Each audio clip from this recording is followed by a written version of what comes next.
is an English photographer whose work focuses on the rapidly disappearing natural world as a result of environmental destruction, climate change, and human actions. He was raised in London and studied painting and then film at St. Martin's School of Art, and then moved to Southern California in the early 1990s. In the mid-1990s, Nick Brandt was in Tanzania, and he first encountered the animals and the landscape that would inspire him to address the global ecological crisis through innovative photographic strategies in works that we have on view today in the galleries from two bodies of work, Inherit the Dust and This Empty World. Our other speaker, our interviewer, is Frances Mack, who is a senior graduating in mere days, really just a few weeks. Sorry for reminding you of that maybe. But Frances is a major in environmental journalism, also with a minor in museum studies. I couldn't ask for a more perfect person to be interviewing our guest, Nick Brandt. So we're delighted to have both of them here. We'll really be focusing on the conversation with the artist Nick Brandt and Frances's questions that she's prepared, but we will save some time at the end of our conversation for questions from both our in-person audience here and those of you joining us online. So with that, it's my great pleasure to turn it over to Senior Frances. Thank you so much for that wonderful welcome, and thank you all for coming. I'm so happy to see you all here. And thank you, Nick Brandt, for talking with us all today. This is really exciting for me. I've been giving tours of your work all semester to people of all ages. So I thought maybe we could start out, if you'd be willing to talk a bit about the body of work that's here in LUAG, This Empty World and Inherit the Dust, and just kind of explain it to us a little bit. Hi there, everybody. I should just preface by saying that Frances sent me a while back some of the questions, and I very briefly looked at them and then immediately proceeded to deliberately forget them because I like these conversations to be as spontaneous as possible. So it means I may actually put my foot in it, put my foot in my mouth, slip on a banana skin, and come to regret it almost immediately. Frances, I really have genuinely forgotten all your questions. So just to explain that this body of work is pretty old in terms of, in my world, in my life. So I'm kind of rusty on it. I've been working for the last 4 years on different work. This project, the first one, Inherit the Dust, is now a decade old. And This Empty World is 5 years old.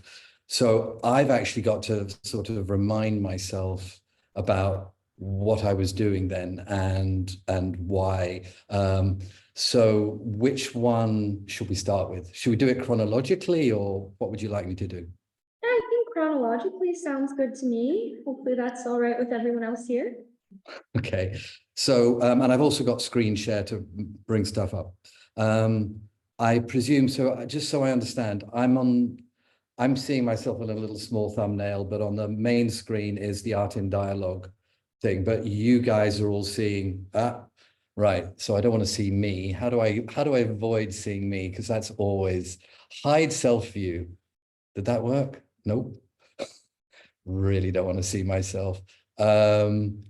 Stacey, it's always very discombobulating to see yourself when you're talking. Okay, so Inherit the Dust. It should have been the other way around. Hold on, I'm just going to actually stick a piece of tape over myself so I can't see myself. That seems very eccentric, but I was ready for exactly this. Inherit the Dust should have actually come second. I made it first now. It should have come first.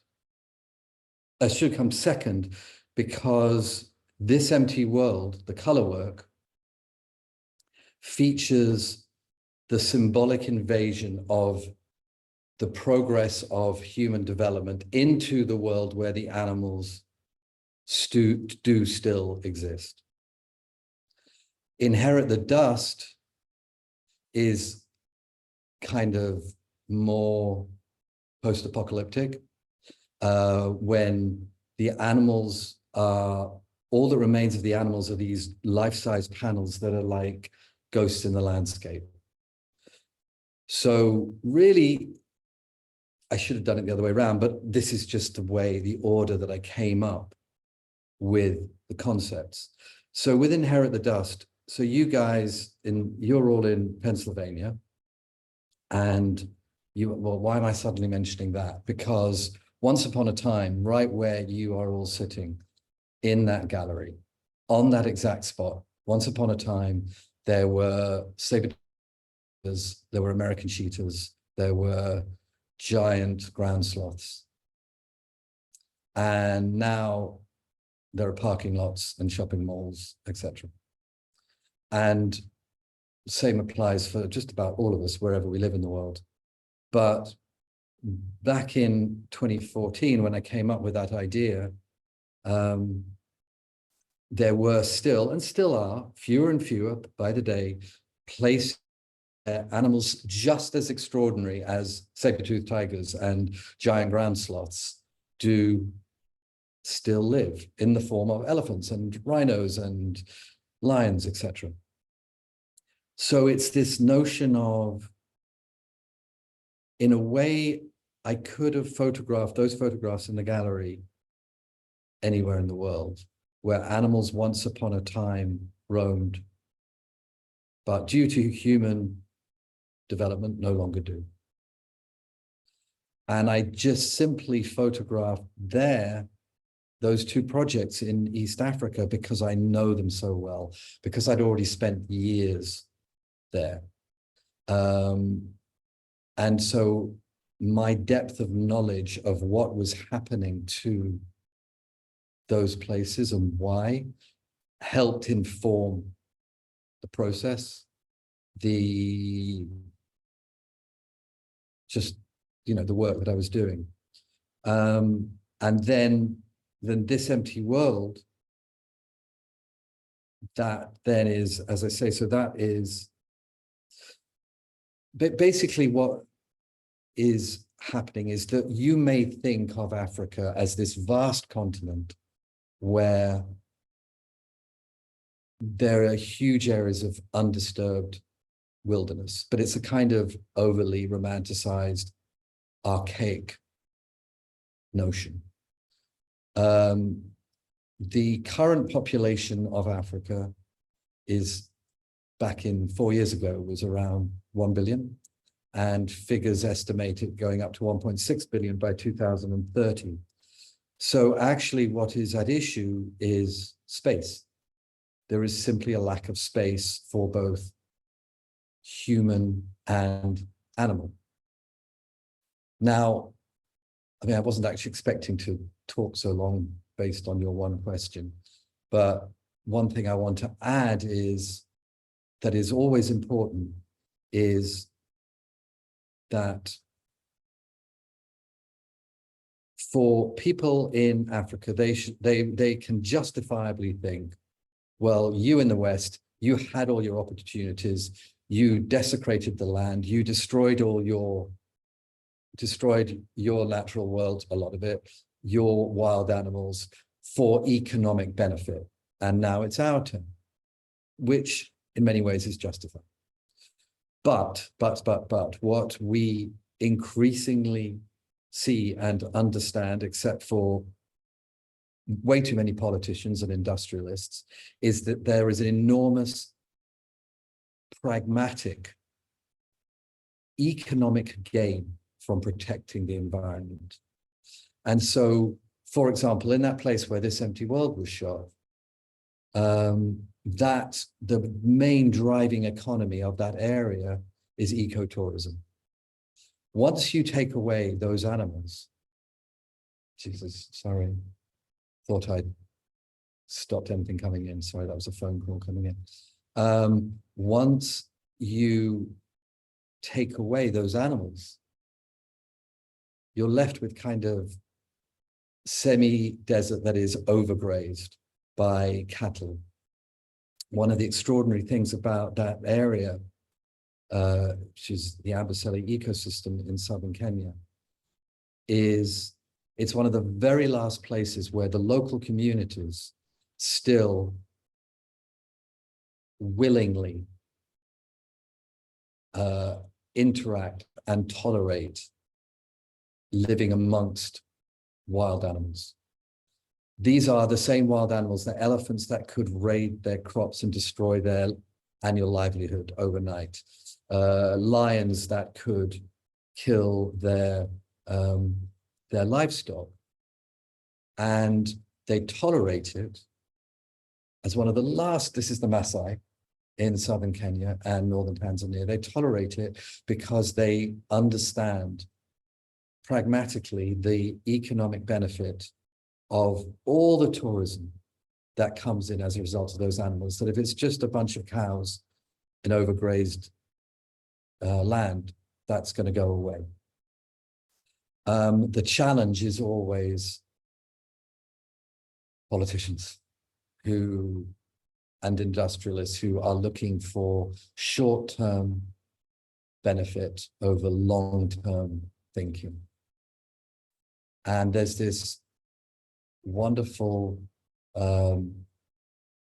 book about us all learning to be good ancestors, to be better ancestors, that we all need. I mean, this is something I should kind of be talking about at the end of the talk, but I'm just segueing into this now, which is that we all need to think about those billions of unborn humans, animals, trees, everything that are not yet born, but our actions will have an impact on those still to come. Okay, I'm going to stop talking. That was a really long answer. That was a great answer, a terrific answer. I think you covered a lot of bases. And I'm going to jump on the last piece that you mentioned about impact. Yeah. What sort of impact do you want to have with your photographs, not just in like the sense of advocacy and showing people what an apocalyptic future might look like, but also in terms of like the Big Life Foundation and working with local communities? What impact do you think you have? What impact do you want to have? Yeah. It's such a difficult question to answer. I always get asked this, and I cannot possibly know what kind of impact the work has. In an ideal world, you know, listen, everybody who creates, we all want people to hear what we have to say. We all think our point of view is something that is, we want the whole world to know. And it's always disappointing when it doesn't turn out that way. When your reach, kind of a crap word to use, but your ability to make connections with as many people as possible is far less than you would hope. And I've often thought, God, if I was a photojournalist, I would reach far more people with my obsessions and concerns about state of the planet. But because my skill set is, in my opinion, is more art-based, that's what I focus on.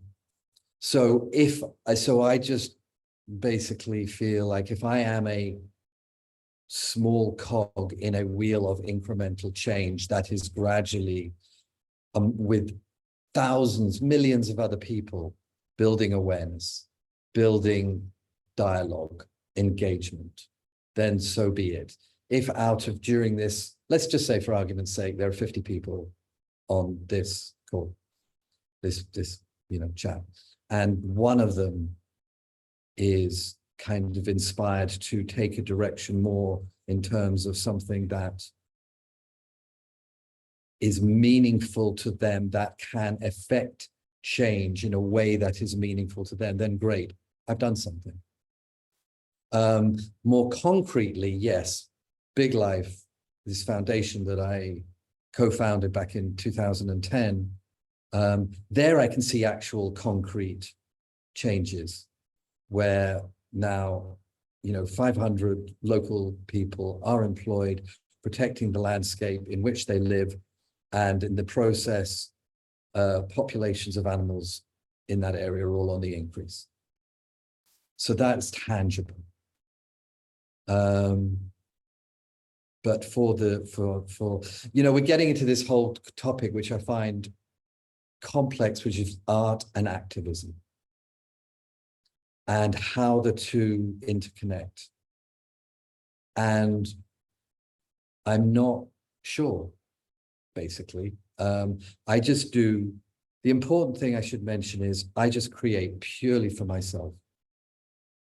Every single idea I come up with, I've got this obsession, I have to go do it. Nothing will stop me. I'll go do it.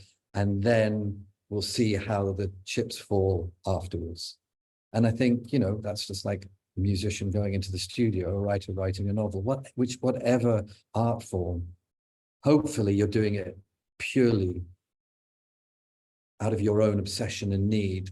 And then if it doesn't work out, at least you've been true to yourself, as opposed to second guessing and trying to do something that you hope will affect others. I think that makes a lot of sense. And if it's any consolation, I've seen a lot of people come through the gallery, and I think it really is helping with awareness and activism. But along the lines of doing this for yourself, what sort of emotions come about when you're composing one of these scenes?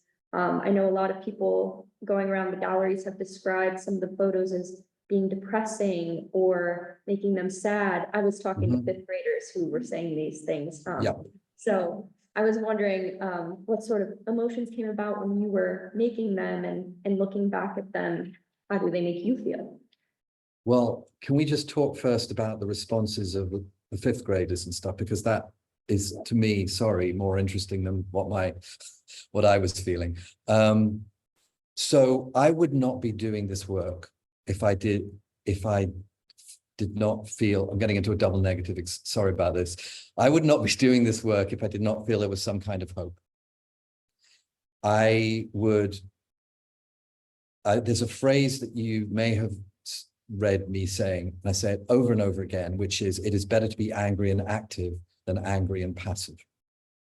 So that is basically it, in my opinion, that anger to action motivates you, it fuels you, it gives you focus, it galvanizes you.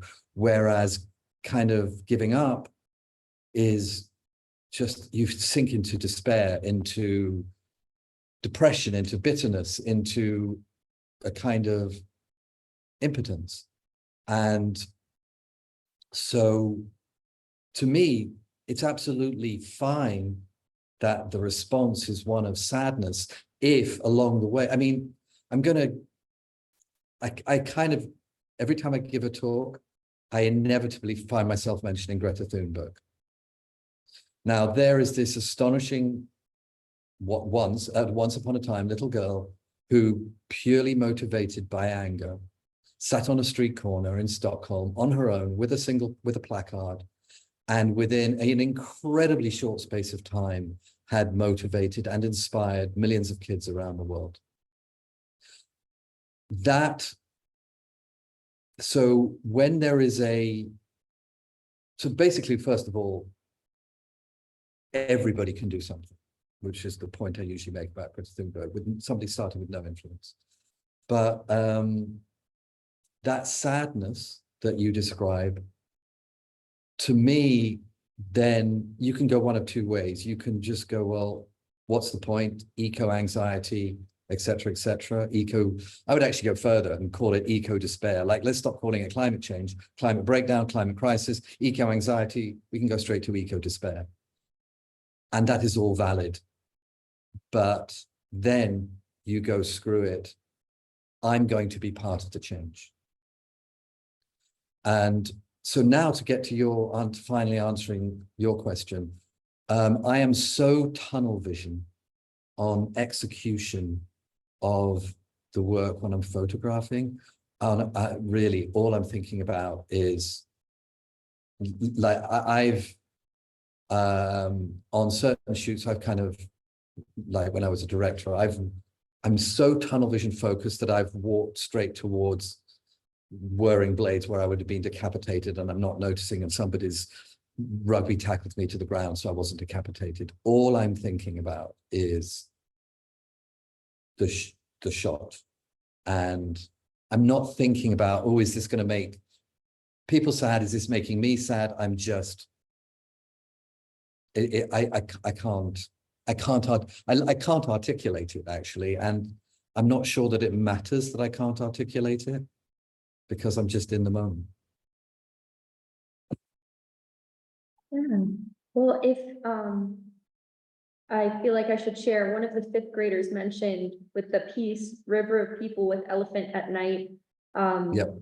I think this child had a lot of hope. They said, if all the people got off of their phones and all worked together, they could pick that elephant up and take it to safety. Brilliant. Love that. Do you know, and sometimes you hear just the most brilliant things that you've never thought of from people. I mean, there's this project, I've just come back from Jordan, photographing Syrian refugees impacted by climate change in one of the driest countries in the world. And there's an Iranian photographer friend who said something, I can't share those photographs, but he said something about a fundamental part of the concept that was, oh, it took my breath away, and it was so beautiful and poetic, and I would never have thought of it.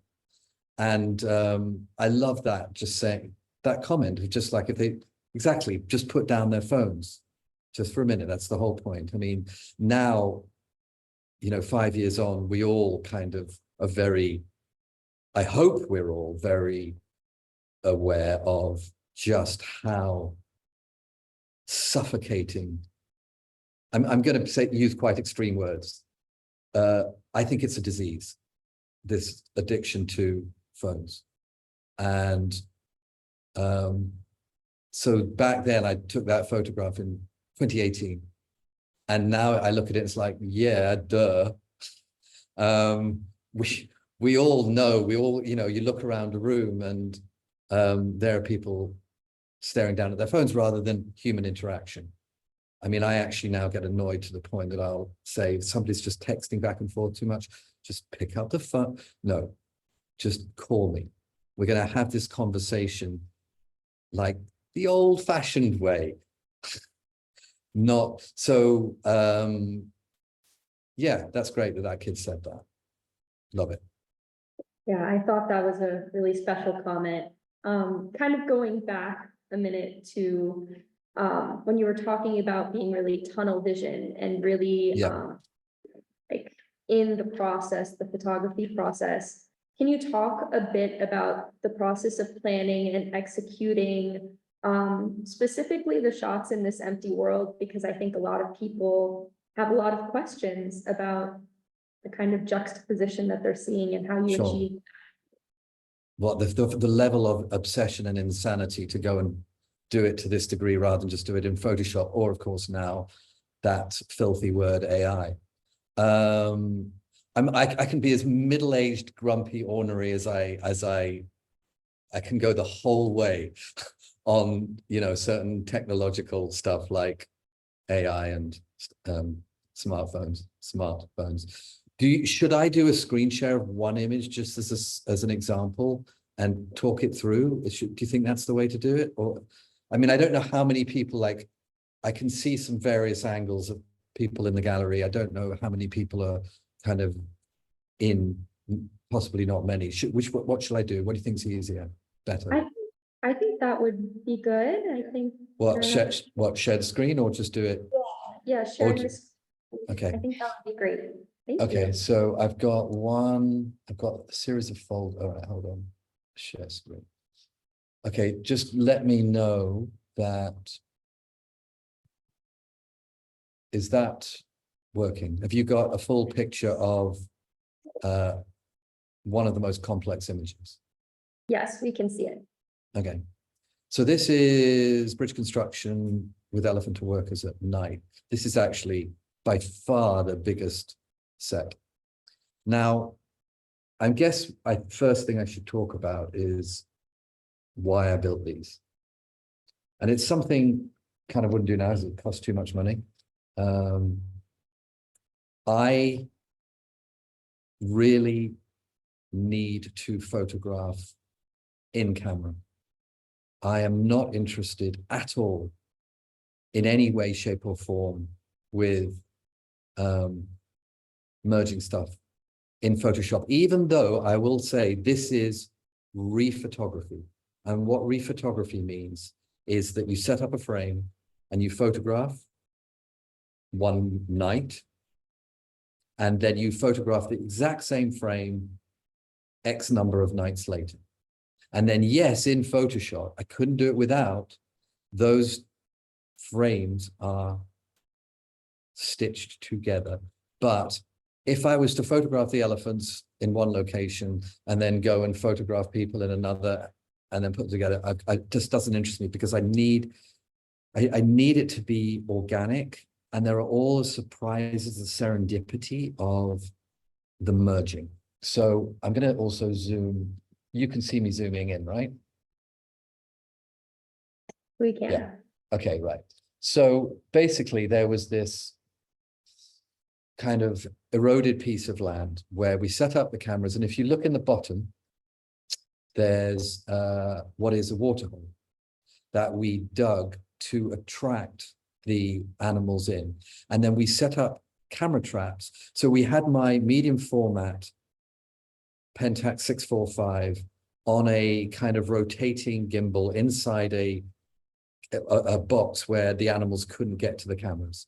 And then we had flashes up on like a scaffold tower. So when an animal would come in, they would to the water, they would trigger the motion sensor, and the camera on the gimbal would take 3 photographs to create a panorama. And so you would get this photograph that you see, but without obviously the people, and with only the skeleton of that set. It would just be the waterhole and them and the ground. And the light would be from this angle where we had imagined this is where the lights would be when we shoot the whole thing. And then weeks later, when we've got hundreds of shots of animals, wild animals caught on camera, then we would build a set. And the set's not real concrete or anything. It's basically rebar and hessian. It's like any, film set. It's not real. I mean, it's real, but it's not real materials. And then it's just got a skim of texture on top to make it look like concrete. And then local people were hired, local community. And then I took photographs using constant light, not flashlight, and to connect the two worlds. And just basically, I don't like directing. So the only thing directed in, I like people to just do whatever they're going to do. So just leave them.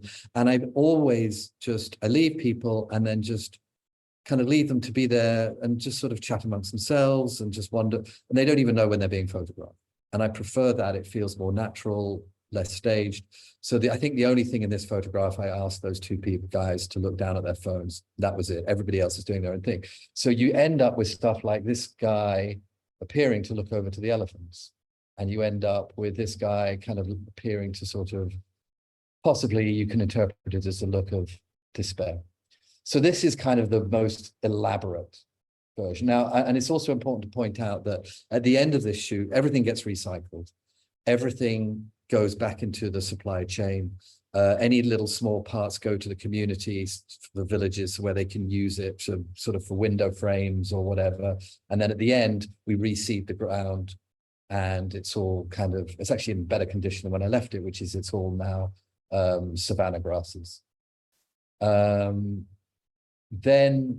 this one, for example, I wanted the feeling of and I'm going to talk about, yeah, let me just actually, so the first thing is the elephant is photographed, and it's photographed down in this ditch because I want to feel like the elephants, the animals are being overwhelmed, that they're diminished, that you're no longer looking at them up against sky. And I also shot in color at night because I wanted the grimy industrial world, human world, to be invading the animal world and seeing the animals in a light that we've never seen them before. We've never seen wild animals photographed in, and you know, and because the buses in Kenya, they have color, you know, blue and green and red, and then you get this total surprise of the elephant kicking up dust. So that's totally unexpected. And where there's a red tail light, to me, it looks like a pool of dried blood. Again, totally unexpected. And then when you see the big prints and you see all the people in the buses, and there's actually, this was shot in 2018, but there's a newspaper I had them save after Trump was elected. And it actually says America, the headline in the Nation, the Kenyan newspaper, is America does the unthinkable by electing Trump. So the point being, everything is interconnected. That, you know, when anti-environmental presidents are elected in America, it impacts the whole world. I want to talk about the people, which is very important, which is none of these people are the villains. They are part of the time. I'll just stop sharing screen, so you get the idea. The people in the photographs are, they are everywhere I go, everywhere I photograph, especially with this new series, The Day May Break.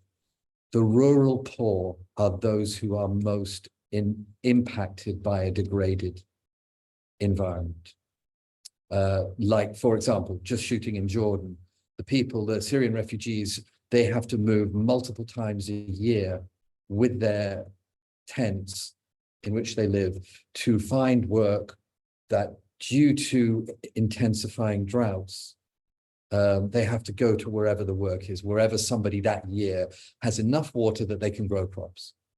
So in the same way here, and everywhere, the rural poor are the most vulnerable to the impacts of habitat destruction, to biodiversity loss, and most specifically to climate change. And that it is an impoverishment, and the real villains are the politicians and the industrialists who are just looking for short-term economic gain. So, yeah. So, do you want me to share any more? I mean, those two give enough of an idea. Yeah. Sure. Yes. So if you could share more, that would be Okay. terrific. So just going back to that, I'll make sure that you tell me it should be up. And okay, so yeah, and then the bus is just driven in after, you know, weeks after the elephant was there, and okay, so either one of these. So maybe, hold on, I'm just looking through, I'm seeing what I've got up to. Okay, let's do this one.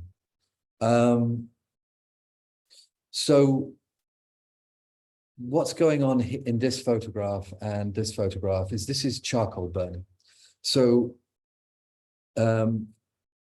for heat, people have to chop down trees. It's actually illegal in Kenya, but they don't have a choice. They need to be warm.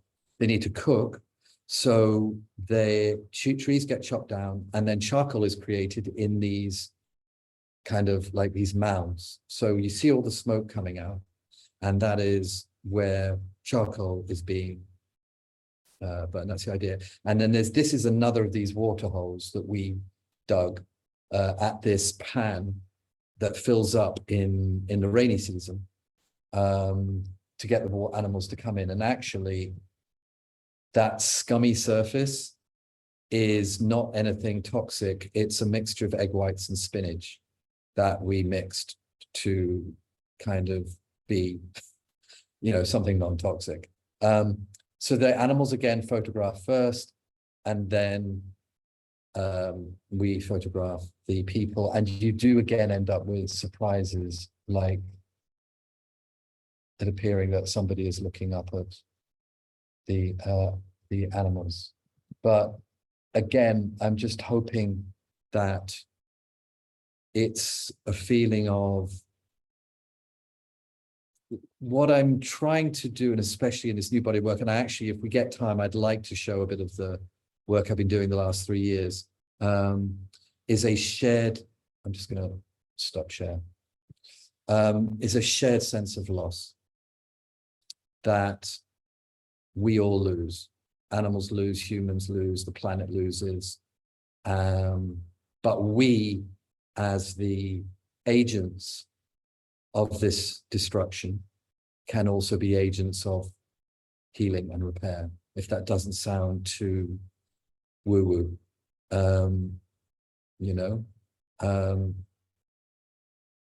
So yeah.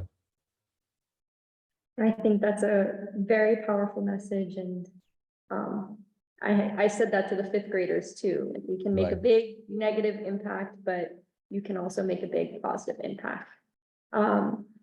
I think we would all love if you did spend a little bit of time talking about what you're doing now, or maybe what's next for you. Sure. Well, I mean, yeah, so what I'll do, so I'll just explain.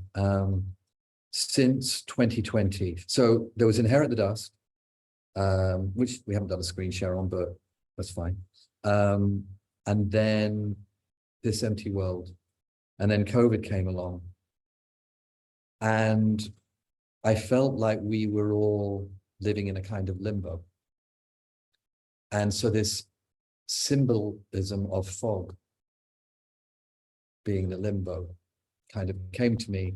And I thought that I wanted to do a series which was a global series that showed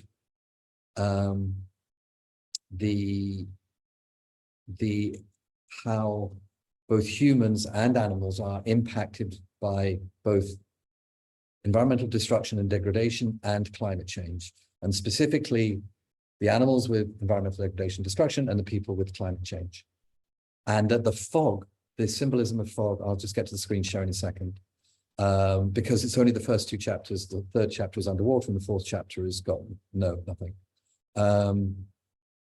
It was a kind of symbolism of the natural world that we once knew fading from view rapidly, and also symbolic of the devastating apocalyptic wildfires that are sweeping the planet. So I began by total coincidence, because it was the one place that I could actually get in during COVID. Hold on. Damn it. I think I shared and stopped it. Hold on. Here we go. Okay, are you seeing black and white or the original image? We see it in black and white, I think. So you're seeing, okay, so I've got, all right, so I know what I've got to do. I need to see, you're seeing the people with the light bulb, right? Yes. Okay, good. All right. So by complete coincidence, Kenya, where I've been photographing for the last, God knows how many years, was one of the places I was able to get into without restriction to photograph. So Africa became the first chapter, because then I went down to Zimbabwe. So again, all of this is in camera. There's nothing gets photoshopped. I'm not interested, because again, it's one, so the shared sense of loss, but more specifically, and again, it was with Inherit the Dust. In Inherit the Dust, people were just, the photographs in the gallery, it's just kind of like street photography for me. You're just setting up these life-size panels, and then I just wait for people to walk by and just get on with their own lives. So here, I just wanted to, this is Alice and Stanley, who are literal climate refugees, because as a result of years of devastating drought in northern Kenya, were forced to move south to a town and find manual labor. But as a result, by the way, of print sales, they've been able, because a percentage of print sales go to the people in the form of royalty payments, as it were, they've now been able to start a shoemaking business, because Stan is also a shoemaker. So that's been very satisfying, that I've been able, the photographs have actually, in chapter 1, been able to make substantive difference in those people's lives. So, and then this is all the people came to where the animals were. So in this case, a conservancy in northern Kenya called Old Pejeta, where the last 2 northern white rhinos in the world, when these 2, well, that's actually a different rhino, but on the left is Najin, her and her daughter Fatu, when they die, that's the end of the species. And I just want to kind of convey this sort of shared sense of loss. I'm just going to move on to the next. Hold on. Why is it? No, no. So this is Fatuma, Ali, and Bupa. And again, that same story, climate refugees. But again, they were able to start B&B with proceeds from print sales. I mean, I can just flick through, but I mean, it's what I am. It's this is very, again, these photographs are very, I kind of try and leave people alone to find their own positions. As we go through these photographs, it's just, I just want them to be themselves. And then there'll be just kind of things that happen that I would never have thought of. Like I would have just asked Halima here to put her hands in some way on her child, Abdul. And just that symmetry, and then him looking at us. And it's, to me, it's like everything is channeling through him to her. Again, I'm getting a little woo-woo, but forgive me. And then just people being sort of on the move.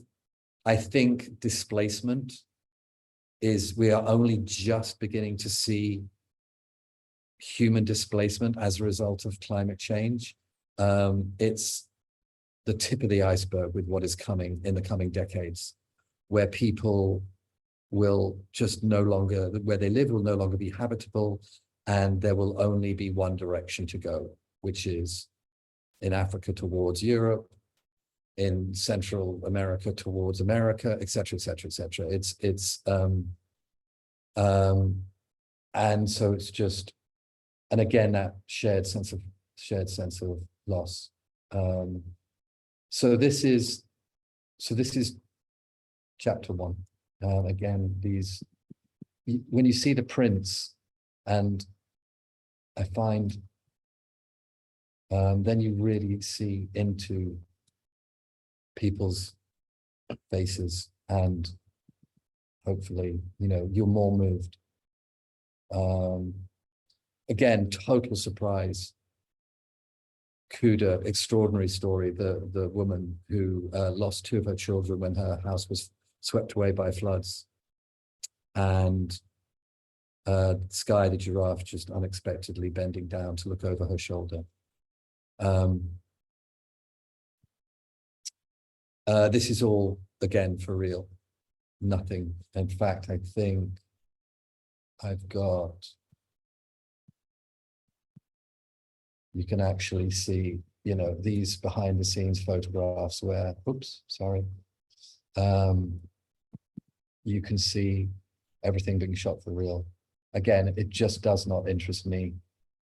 And the results are more surprising and more moving for me when it's just you have it all happening in real, for real. If I'd done that in Photoshop, I'm sort of repeating myself. So that was chapter 1. Then I went to Bolivia, which I'll be very brief with. So you should be able to now see, you're seeing a little, let me just make sure. Yes, we can see it. Yeah, Hame with people in fog. So that's a little baby howler monkey, and this extraordinary sanctuary in Bolivia that takes in every single animal. And then you're thinking, well, how is it safe to have a puma so close to somebody? But in photographs such as this, there's actually a sheet of glass that we put up in the enclosure. So I was able to photograph them together in the same frame rather than just do it in Photoshop. The net of a king. So again, yeah, same idea. With a sheet of glass that you can't see that goes into the ground between them. These gorgeous sloths that you get obviously in South America, talking of sloths. And then the third chapter, last year, I wanted to do something underwater about rising sea levels. So this is the first time it's purely people. And hold on, let me just get to that. So this is the first time. So in Bolivia, again, it was people who've been impacted by climate change, people who were brought in from all around Bolivia to the sanctuary where I photographed them with the animals. Here, it is shot in Fiji. These people had to be representative of those who in coming decades will lose their homes, land, and livelihood to rising sea levels. And these are all people where I shot, who live right on, the shore. And I photographed them all for real, again, underwater, people holding their breath. Again, I could have all done it in AI and it would have been crap and of no interest. And it's just taking everyday objects, chairs, tables, a seesaw, you call them teeter-totters here, I think. And just a sense of life going on, but underwater, obviously symbolic.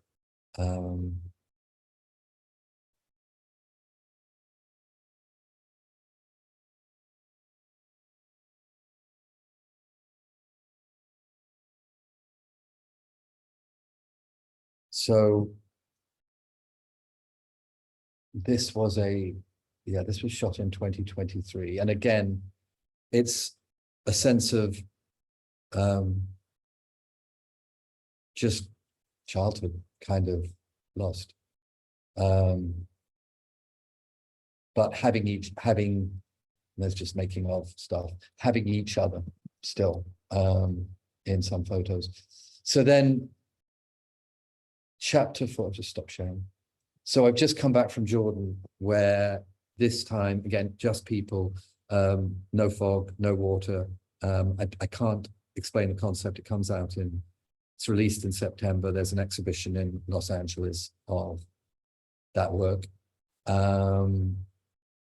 And again, what binds this coming chapter is actually much more positive. It's the people, when you've lost everything, that you still have each other. So there is connectivity and defiance. Because I felt the need to create something more positive. But what binds the 4 chapters is that in all these countries, Kenya, Zimbabwe, Bolivia, Fiji, Jordan, that these are countries that are amongst the least responsible for climate change. And they don't have a social safety net. When they lose their homes, when they lose their land, they are screwed. And we should be looking at the countries like America, like Canada, like Australia, like, you know, the Emirates, where they are responsible for the vast amount of carbon emissions, but these people are bearing the brunt.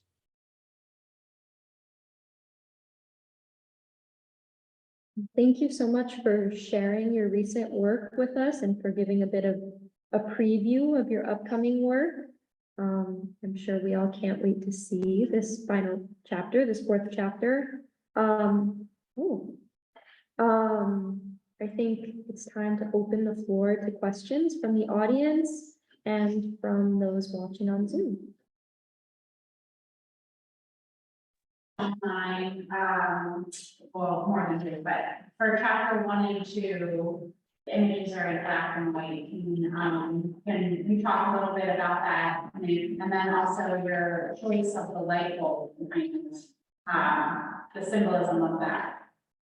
I actually did. The echo in the gallery is so bad that I couldn't. Can I talk a bit about the symbolism of, and I missed the first part. I can repeat it for you. So the question was about why the first 2 chapters were in black and white and the symbolism of the light bulb. Yes. Okay. So black and white, I mean, there's always a very deliberate aesthetic reason as to why one would shoot in black and white or color. I have always photographed in black and white because I like the paring down, the minimalism, the graphic simplicity, the lack of distraction that comes with a black and white image. And then the first time I went to color was with This Empty World, which had to be in color because I wanted that. And at nighttime, and I didn't quite know what to do with the color during the day shots, but at nighttime I knew exactly what I wanted to do because it was that grimy, industrial, unnatural light imposed upon a very natural world. So then going into The Day May Break, chapters 1 and 2, because the fog reduces everything to this very graphic, minimalist view, black and white made total sense. I just didn't want distractions of color. And then obviously Sync Prize, I actually went, the first, slightly embarrassing story, but the very first, I was planning to shoot it in black and white because God, it looks so beautiful. It looks like 19th century soft, because underwater with the soft light, because I never shoot with sunlight until chapter 4. And very first day's photographs, pulled them up on the computer, and my assistant said, "You can't really tell it's underwater." I went, "What? Oh shit, no, you can't." And then turned it to color. I went, "Oh yeah, now you can see that it's underwater," and then came home. One of the things I should mention is I would not be a photographer if I couldn't make prints. I have zero interest in photographs if they only exist on a computer screen. So one thing I just want to say is I am really delighted that those of you in the gallery tonight have had the opportunity to see the prints, because it is a completely different, superior experience to seeing on a computer screen. The fact that you can walk in close, you can see the expressions on people's faces, you can see all this extra layer of subtlety, as well as obviously the physical nature of a print, whereas a computer screen just renders, homogenizes, renders everything the same, whether it's printed in glossy paper or matte paper, whether it's printed on rice paper or whatever, it all is rendered the same. And I find it, for me, so museum shows are basically a delight. So thank you, Will. They're a delight that it gives people an opportunity to see the work as it should be seen, rather than on a computer screen. And so often I do see photographs and they look, wow, that looks amazing on a computer screen. And then I see the physical print and I'm really unimpressed. I cannot tell if a photograph of mine has any subjective merit until I see the print. It's like, yeah, it looks cool on a computer screen. But again, me being grumpy middle-aged, I need to see it, the physical print. And only then can I go, does this have potential? Yeah, maybe. So, and then, yeah, chapter 4 is back to black and white again for this reduced minimalism. The light bulb. So in those photographs in the series, what people have with them is chairs, tables, just the absolute barest essentials to, and occasionally a bed, the barest essentials with which to sort of be, something to sit on, something to sit at, something to lie on, and at night, a single bare bulb to see by. Again, it's one of those things that I've heard all sorts of different interpretations of the light bulb, which I really like. I really love the fact that people will interpret that light bulb in all sorts of different ways. I mean, I've had people say, oh, it's kind of like a beacon of hope. Would never have thought of that, but fine, if that's what you think, great. But to me, it's just something that so you can see in the dark. And it's something you see all over poor countries where obviously there's just one light, illuminating the darkness.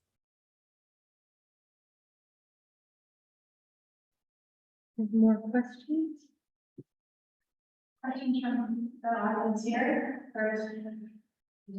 And it probably has to be actually over to the audience on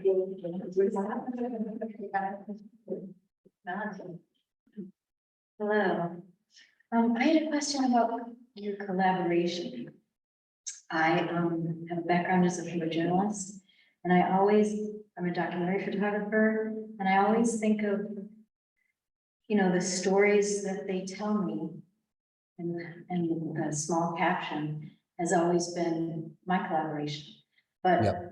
The current project that I am obsessed with is with a group of Indigenous people. So, and it's women. So just like my last project, I have the outsider-insider connection. But a very good friend of mine who studied in the art world, my training is all in journalism. So he said, in order to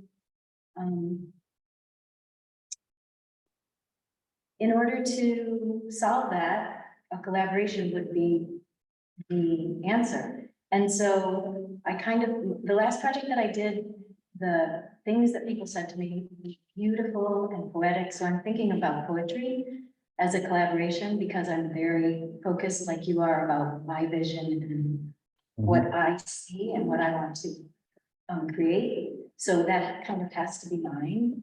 But I was wondering if you could speak to the collaboration piece and how you sort of deal with that balance of power. So collaboration with the people in the photographs or with people who are part of my team? No, the subjects of your portrait. Right. So the first thing is so basically these people have all been cast. In other words, researchers have gone out and found people who have stories related to how they've been impacted by climate change.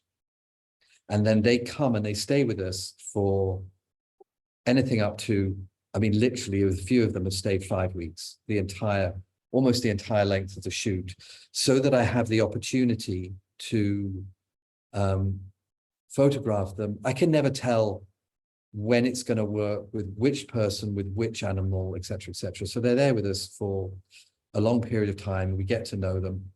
And also, yeah, we do interviews. I mean, I was going to tell the story of Kuda and what she said in her interview afterwards, but to cut to the chase, one of the things that has always meant a lot to me is when we interview everybody at the end, they always say in every country, thank you for hearing us. Thank you for seeing us. And I find that incredibly touching because I just do. I mean, I just do. And with chapter 1, I get very uncomfortable with the idea, even though, you know, everybody is paid at the time, blah, blah, blah. I get very uncomfortable by the work being exhibited in commercial galleries.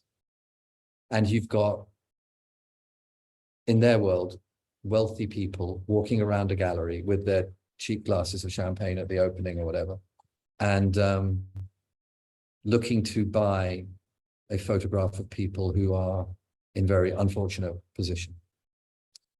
And so that's why I started this thing of, there's a share of, as I mentioned earlier, percentage of proceeds that goes into this pot. And it doesn't matter, say you buy a photograph of James. James doesn't get the money, it goes into a pot of money that is then distributed evenly, regardless of whether the photograph of you got sold or not. If you were part of the project, you get now. But what's also happened is, on occasion when I've sold privately, you know, galleries take 50%. So when I've sold privately, I've actually had the collector donate a significant sum to the people in that photograph, specifically, so that that's how, like, 6 of the kids have been able, and now got 6 years of education now paid for. And then there's like homes have been rebuilt. I mentioned, you know, Alice and Stanley, the shoemaking business, Fatuma and Ali, the B&B. And it's kind of then becomes a win-win. I got to take my photographs. Somebody's got to collect a photograph that they like. And then the people in the photographs are also benefiting beyond just the money that they earned at the time that we were shooting. On the latest project, it was actually really cool in Jordan, where everybody was invited after they were photographed to come over and review the photographs of themselves. And I wanted that because I wanted them to see that they were being portrayed in a way that they were comfortable with, and that was always the case. So does that answer your question, or not really? Yes, it's unexpected. That's wonderful. It was like an economic collaboration. I would have never thought of that. But I thank mean, you. there's also, well, in the books. So in the books, look, in an ideal world, I would have captions up next to every photograph of this is not those, but of these, The Day May Break, where people, because at the back of the book, there are the stories of each of the people in the photographs. And in an ideal world, I would have those captions next to each framed photograph. Commercial galleries get really snooty and they kind of don't want that. They don't want, it's like, we're selling art. Okay, fine, you know, whatever. And then sometimes also museums, it's like too much information. So then you just kind of tell their story on the audio thingy. So that's something. Yeah, and then collaboration, it's like in Fiji, although they weren't actually, they were representative. It was really, what's really was wonderful is how engaged they are in the project. Something you would never see here is that when the people who I'm photographing are not being photographed, they just want to help, and they're just sort of basically, because they're all free divers, just dive down with bits of equipment that we need that are underwater, and are just going back and forth between the boat and holding the floating what do you call it, the frame that for the, because I always need to block the sunlight, the silk, and just become just so engaged and loving the project that they're collaborating in that respect. But yeah, I have no idea if I've answered the question enough or not.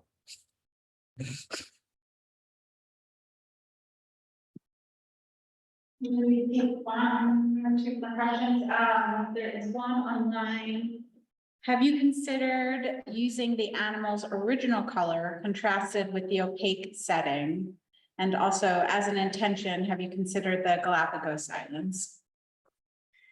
I've considered, okay, so first of all, the first question, the color. No, I mean, I just, once I just, it's black and white. I actually have no idea when I'm going to be photographing animals again. I kind of, okay, so I'm just going to tell a story against myself. So, can I swear? Will, it's all right if I swear in this? They say yes. Okay, so I was 3 weeks into the shoot in Jordan, and my wife sees the photographs every night as a feedback.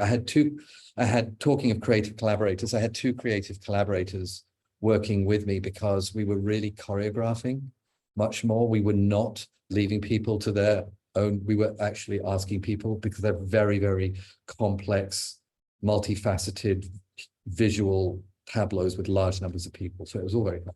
Anyway, so she was seeing the work every night, and I called her up after a couple of weeks and I went, fuck, why has it taken me so long to photograph people? And she said, well, you weren't ready for it. And then there was a long pause. And then she said, well, you're also less of a misanthrope now.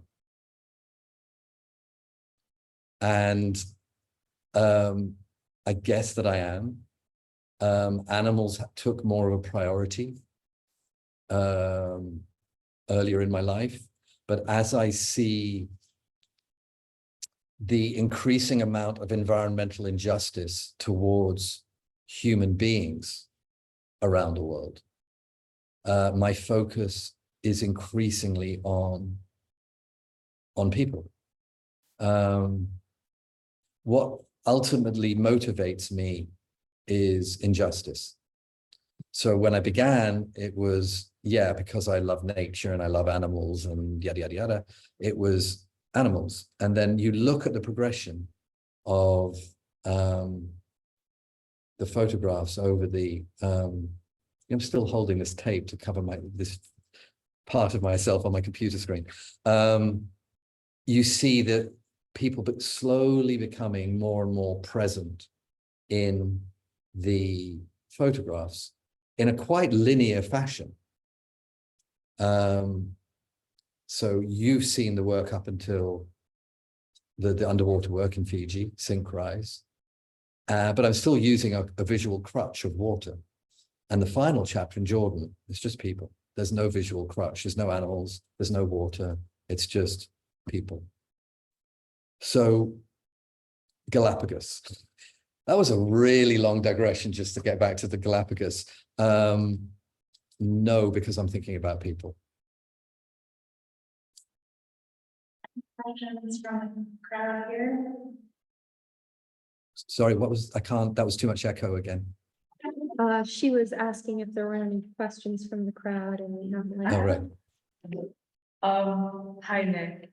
Hello. So earlier you said the term villains. Throughout your work, did you ever met like opposition with like government or these villains? Good question.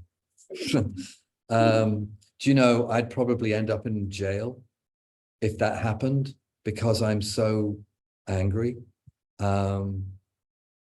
I always fantasize.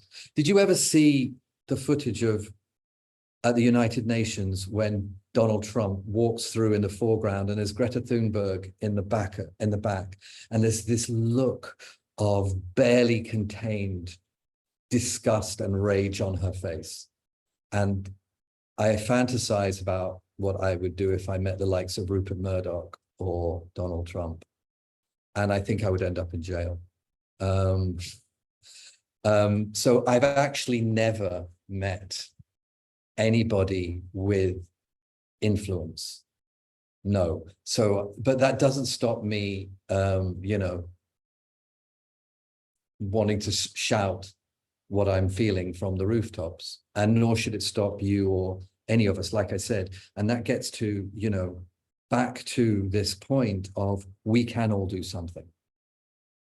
And it really, and I, you know, yes, I've already mentioned Greta Thunberg, like one girl with no influence, look what she's achieved. But all of us, you know, if there's something that we care passionately about, that we feel can make a difference, it'll make you feel better. Just purely selfishly, you'll feel better that you are doing something that is, you believe, making a difference. And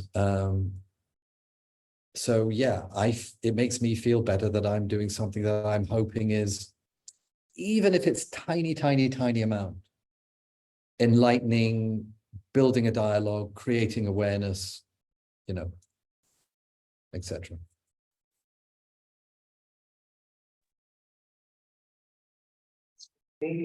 I think with that, that may be the perfect conclusion, since I know we're out of time. I want to thank Nick Brandt for spending this time with us and for sharing his work with us. I want to thank Francis Mack for being a wonderful interviewer, and of course, all of our friends, both in person and online. If you have not been here to see the in-person exhibition, as Nick Brandt was mentioning, it really is an unparalleled experience to see the actual works in person. So please come see the exhibition on view here through May 23rd. So please bring a friend, family member, come see the show. I also want to thank all of our staff here for organizing this event, our supporters on and off campus, and especially to Meg and Ben Goodman, who generously loaned us these works of art for this exhibition. So thank you all for coming. And again, thank you, Nick, for joining us. And we look forward to staying in touch with you about these great works of art. Thank you so much. Well, thank you very much. I've just opened the messages. And somebody, Donald, has just written something. He's asked, I mean, I don't mind just going, he says, he was saying when he was in Tanzania, where have the people impressed you the most? Well, everywhere. I mean, I'm not just saying that to be diplomatic. It's been humbling how generous the people I photographed have been, that I don't think you'd get it here in the same way, where not everybody, where there is more sense of entitlement. But everybody just joins in and is quite joyful with it. So I haven't had, I mean, obviously you have bad experiences in other ways in relation to production, wherever you go. It can be New York, it can be Miami, it can be Kenya. There can be bad experiences, but yeah, to answer your question, Donald, they're everybody. Yeah, and I just want to say thank you, Francis, for moderating and asking such good questions. Thank you again, Will, for putting on the show, and thank you all for coming. And I hope I've been of some, you know, I don't know what, can't think of the right word. Very, very So much. thanks. Okay, thank you. Well, please, as you make your way, feel free to take a look at the works of art more closely. We have some refreshments. Feel free to take those as well. So thank you for coming. Thank you all. Thanks. Bye. Thank you. Bye.